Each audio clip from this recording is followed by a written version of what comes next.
Iza Calzado at Baby Amihan. Ipinanganak ni Iza si Baby Dea Amihan last January. Isinunod ng aktres at ng husband niyang si Ben Wintle sa karakter na ginampanan niya sa Kapuso series na Encantadia. Say ng aktres, handang-handa na siya sa kanyang best role yet, ang pagiging nanay. Wow, ganito pala ang maging nanay. Being a mama is a world of its own. Chris Bernal at Baby Hailey. August 2023 naging certified mommy si Chris nang ipanganak niya ang first baby nila ni Perry Choi na si Baby Hailey Luca.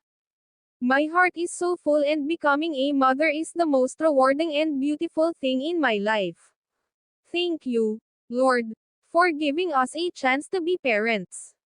Say ni Chris sa isa niyang Instagram post. Kumusta ako? Most days, I'm a broken mess, makeupless with panda eyes, in nursing bra, and haphazard mom bun. Standing, fighting, trying. I realized I've lost myself in motherhood. Bianca King at Baby Sadie. Ngayong taon din isinilang ni Bianca ang unang anak nila ni Ralph Wintle, kapatid ng mister ni Ben Wintle na asawa ni Iza, na pinangalanan nilang Sadie Harlow. Motherhood. Hands-on is an understatement for the mama who lives far away from friends and family. The intensity of cycling through breastfeeding, changing, and soothing is tough and lonely. Every night is an adventure. Some nights we party hard up all night, say ni Bianca sa kanyang social media post tungkol sa pagiging first-time mommy.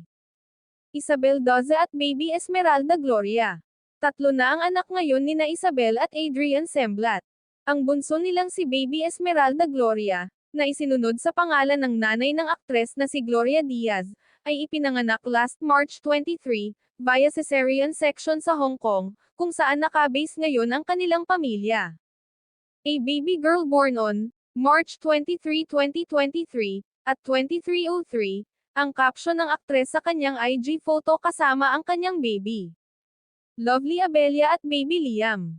Hindi inaasahan ng celebrity couple na sina Lovely at Benj Manalo ang pagdating ng first baby nilang si Liam Emmanuel. Binigla kami ng pagkakataon, di ko alam na mararanasan ko lahat ng hindi ko naranasan sa unang anak ko. Ang larawan na ta ay nagsisimbolo na mahalin natin ang mga nanay at mga magulang natin. Walang sino mang magulang naghangad ng masama para sa anak. Itutuloy ko lang po ang pagpapabreastfeed ko sa anak ko, at hanggang ngayon hirap pa din ako mag-produce ng milk, pag-aaralan ko ulit hanggang sa magtagumpay ako para sa pangangailangan ng anak ko, aniya. Val-Iri Concepcion at Baby Victor. Makalipas ang 4 na taon, biniyayaan na si Val-Iri at mister niyang si Francis Sangga ng baby boy last October, na pinangalanan nilang Victor Francis. Baby Victor is the second child of Val-Iri. Ang panganay niyang si Heather ay anak niya sa dating karelasyon. Thank you Lord for making our life extra wonderful, special and exciting. We're so blessed to have our growing family.